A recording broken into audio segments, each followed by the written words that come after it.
Billions in pandemic aid have been given to ineligible recipients. Across North Carolina, more than a dozen people face federal charges, and more than $3.4 million has been seized by federal grand juries.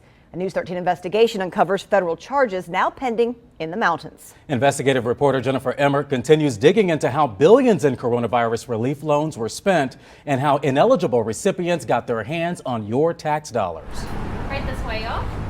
Jetty Ray's recent anniversary is a little sweeter compared to Eric Sheffer's other restaurants. We've been incredibly blessed and supported by not only the neighborhood, but Asheville in general. Opening July 10th mid-pandemic, the now sit-down restaurant started with counter service. We made people feel comfortable with our patios, with our procedures of sanitation. After laying off more than 50 employees at the group's eateries, federal assistance, including the Paycheck Protection Program, provided needed help. We got people back employed as quickly as we could, and we went through all of our PPP money. Sheffer's second pandemic expansion, the Sheffer Consulting Group, has him dishing up decades of experience to other restaurateurs looking for guidance. How to be ready, how to be prepared for what if the next scenario comes. How am I going to shift my business, and how am I going to shift in such a way that I can at least survive until we get past all of this. In Asheville, a half dozen restaurants didn't survive 2020. But it saddens me. It saddens me because there are so many people still struggling right now. Making incidents of fraud tied to billions in aid tougher to stomach.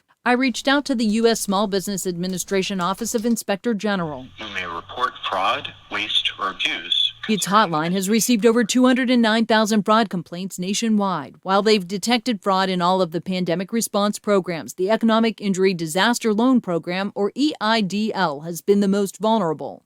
Inspectors found more than 29,000 bank account numbers for 112,000 loans changed from the original submitted on the application, according to the OIG. That amounts to $1.7 billion in fraud. In North Carolina, 24-year-old Jasmine Clifton recently pleaded guilty to wire fraud. Clifton of Charlotte submitted an online fake loan application to the SBA for an economic injury disaster loan using a fake online retail business. Investigators say Clifton used the $149,000 for a shopping spree at several diamond and luxury stores. She's facing 20 years in prison and $500,000 in fines. Only on News 13, a local business owner claims someone stole her identity. In July, News 13 heard from Coral Darby, a victim of similar fraud using federal restaurant relief. Because it's grant money, they did in fact receive $95,000 in my name. And there's nothing I can do about it. When I searched North Carolina federal records, grand juries indicted 16 individuals on PPP, EIDL, and unemployment insurance claims fraud. Most like Clifton making fraudulent claims for businesses or jobs that never existed. The Western District Federal Court, which includes Asheville and Charlotte, had the majority of cases, all 13 charged in Charlotte. News 13 sources confirm mountain investigations where charges are now pending. The SBA has developed online safeguards to catch fraudulent applications before they're processed. Eric Sheffer believes there's also misuse among businesses who needed the funds but are exploiting it just the same. Paying their wives or, bringing people on payroll that really didn't deserve to be on payroll. But I can't stand in judgment. I mean, we were all in a very desperate situation. I just hope that at the end of the day, everybody does the right thing. Preserving a necessary lifeline for the majority of businesses, using these funds to keep workers employed and businesses operating. October is such a huge month here. If we lose some of that, which a lot of people rely on to finish off their year, is the government prepared to jump in?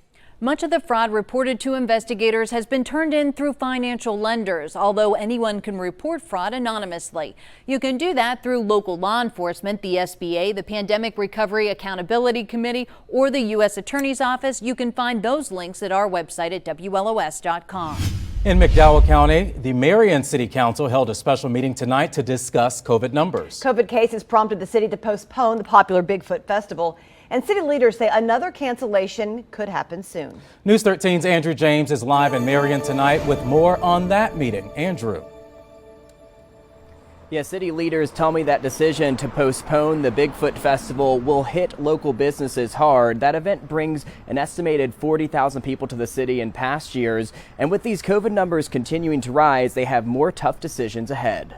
It's a busy trivia night at Refinery 13. Businesses like this one preparing for a big hit with no Bigfoot Festival this year. This is a huge hit. It's sort of like a dirty bomb got dropped in downtown Marion, but it affects so many more people than just those in downtown Marion. Mayor Steve Little telling me this was a decision that had to be made because of rising COVID numbers. The McDowell County Health Department says the 14-day positivity rate is just under 31%. For comparison, Buncombe County health leaders were concerned about a 9% positivity rate. McDowell County is seeing record case numbers for the month of August and large increases in the number of younger people testing positive. City leaders are stressing the need to get vaccinated. We're so far behind where we ought to be right now. We could persuade a lot of people and still be below the state average.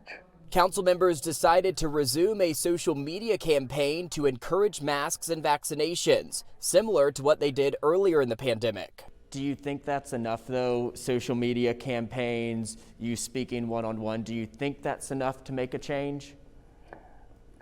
To a certain degree, yes, I do.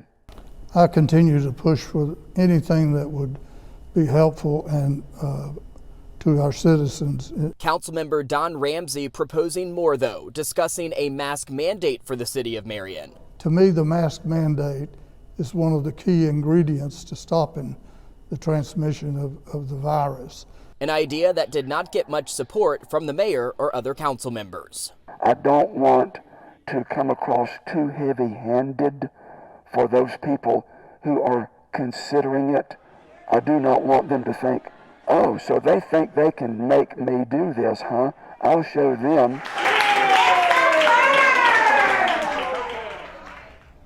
Now, with the Bigfoot Festival already postponed, the mayor tells me the next big decision they'll have to make is the Mountain Glory Festival. That decision could be made next week. The mayor told me tonight it is almost inevitable at this point that too will have to be canceled or postponed.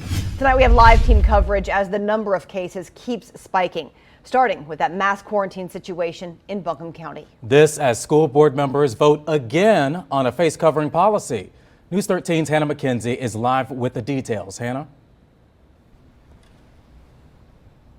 6 people have been asked to quarantine following a single positive COVID case out of Hawk Creek Elementary School.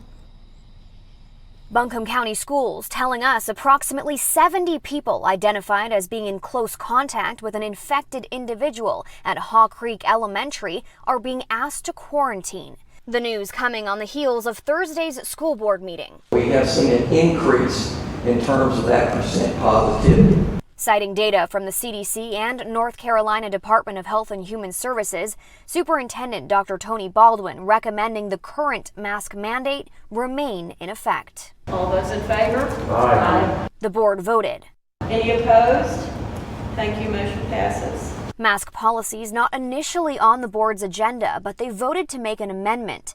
Several dozen people showed up to voice their objection to mandating masks in school. It is teaching our kids to fear each other, to fear the very air we breathe. Out of the 26 signed up to speak, only 2 people in favor of the mandate. May you continue to meet these difficult choices with humility. May you continue to lead knowing that feelings are not facts. And may you continue to protect our children. Buncombe County Schools' mask policy not set in stone. Baldwin confirming they'll review and adjust pending updated case numbers and transmission data. Per protocol, masks were required to attend tonight's in-person school board meeting. Those who refused to mask up were given the option to watch the meeting via live stream from another room.